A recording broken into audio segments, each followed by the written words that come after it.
क्या कर रहे हो? छत में जाके अखबार पढ़ूंगा। बस यही करो। तुम्हें पता भी है बहू क्या गुल खिला रही है? उसने नया फेसबुक अकाउंट बना लिया है। रोज 10 फोटो डालती है। हमारे परिवार की तो नाक कटवा देगी ये। और तुमको ये बात कैसे पता चली? अरे पड़ोसन ने बताया। उसकी बहू भी फेसबुक पे है ना, तो उसको पता चल गया।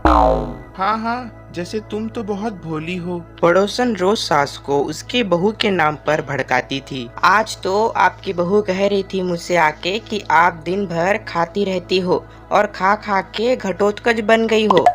क्या? उसने मुझे घटोत्कच बोला? और वो खुद नाक कट्टी शूर्पणखा है। हाँ, आप कह रही हो तो सही होगा, लेकिन आप उसको बताना मत कि मैं ये सारी खबरें आपको देती हूँ। फिर शाम को जब बहू पड़ोसन के पास जाती है, आज तो तेरी सास तुझे शूर्पणखा कह रही थी, कल ताड़का भी कह देगी। पता नहीं इतनी अच्छी बहू मिली है, फिर भी वो तुझे राक्षसनी क्यों समझती है? आप कितनी अच्छी हैं। आप मेरी सास की हर बात मुझे बताती हैं, वरना मुझे पता ही नहीं चलता कि वो मेरी पीठ के पीछे इतनी बुरी बात कहती है। चालाक पड़ोसन रोज ही दोनों सास बहू के सामने उन दोनों की ही बुराई करती और चुगली करके बातें बता देती, ताकि दोनों में हमेशा लड़ाई होती रहे। फिर एक दिन, आपको तो बस छत में बैठ के अखबार ही पढ़ना है और चाय के घुट पीना है। बहू की वजह से मुझे तो जहर के घुट पीने पड़ रहे हैं। कल तो मुझे मोटी घटोत्कच बोल रही थी। अरे तो तुम भी उसको नाक कट्टी शूर्पणखा बोल देती। हाँ हाँ, वही बोल दिया मैंने उसे। आप मुझे कितना समझते हो? बहुत अच्छे से। मुझे ये बातें ना पड़ोसन ने बताई ना, वही तो है आपकी शुभ चिंतक। पर मैं इस बहू का ना सबक सिखा के ही रहूंगी। जरूर सिखाना चाहिए, पर आज तुम मेरे साथ शाम को छत पे बैठना, एक तरकीब बताऊंगा। हाँ बिल्कुल बिल्कुल। कितना ध्यान रखते हो जी आप मेरा।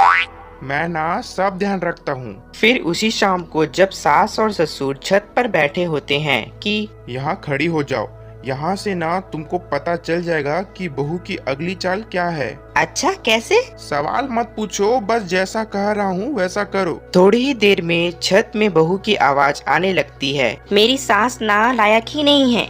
अगर मुझे पता होता तो सास बहू की भी कुंडली मिला लेती पहले से। अरे तेरी सास तो मुझे भी पसंद नहीं है। मेरे पास जब भी आती है तो तेरी बुराई ही करती रहती है। कभी शूर्पणखा कहती है, कभी हिडिंबा कहती है, तो कभी कामचोर बोलती है। अरे कभी कभी तो चुगलखोर भी बोल देती है। काश आप जैसी होती मेरी सास। ऊपर छत पे पड़ोसन और बहू की आवाज सुन के सास के होश उड़ जाते हैं। समझी? जी समझ गई। सुबह ये तुम्हारे सामने ये बहू की बुराई करती है और शाम को बहू के सामने तुम्हारी। मतलब आप सिर्फ अखबार ही नहीं पढ़ते हैं, बल्कि सारी खबरें भी रखते हैं। अब तो इस पड़ोसन को भी सबक सिखाना पड़ेगा। फिर शाम को सास बहू को जाके पड़ोसन की साजिश के बारे में बता देती है। हाँ, मुझे माफ कर दो माँ जी। तुम भी अपनी सास को माफ कर दो, इन्होंने भी तो तुमको बहुत कुछ कहा है। अरे बस बस, पहले ये सोचो कि उस पड़ोसन को सीधा कैसे करना है। अगले दिन सुबह पड़ोसन सास का इंतजार कर रही थी, लेकिन वो देखती है कि वहाँ सास बहू एक साथ वहाँ आ जाती हैं। अरे अरे, आज दोनों सास बहू एक साथ। हाँ हाँ, सोचा कि बहू के पीठ के पीछे बुराई करने से क्या फायदा, सीधे मुंह पे ही बोल देती हूँ मैं। हाँ हाँ, वैसे भी मैंने सोचा आपको 2 बार मेहनत करनी पड़ती है, अब एक ही बार में काम खत्म कर लोगी आप। हाँ वो मैं आप लोगों को कैसे पता चला? क्योंकि ऊपर वाला सब देख रहा है। पड़ोसन ऊपर देखती है और वहाँ ससुर खड़े होकर हंसते रहते हैं। मतलब आप हमारी बातें सुन लेते थे? हाँ सुन लेता था और मजे भी लेता था। आपको तो शकुनी होना चाहिए था। क्या चाल खेली है, एकदम सास बहू सीरियल जैसी।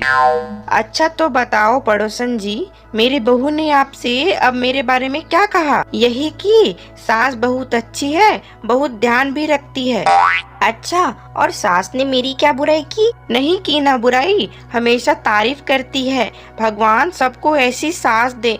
मेरी गलती है जो मैंने आप लोगों में आग लगाने की कोशिश की। पर छत पे लगा हुआ सीसीटीवी यानी कि शर्मा जी सब देख रहे थे। हाँ जी, मुझे माफ कर दीजिए। माफ क्या? अब आपको तो हम साफी कर देंगे अपने वालों के लिस्ट से। आज से आपकी और हमारी बातें बंद, लेकिन बुराई जारी रहेगी। अब आपकी हरकत के बारे में तो मोहल्ले वालों को बताना ही पड़ेगा ना आंटी जी। आपको हमारी यह कहानी कैसी लगी कमेंट कर जरूर बताएं, और ऐसी ही मज़ेदार कहानी देखने के लिए हमारे YouTube channel dream Hindi Toons को सब्सक्राइब करें, लाइक करें और शेयर करें। मिलते हैं आपको अगली कहानी के साथ, तब तक के लिए धन्यवाद।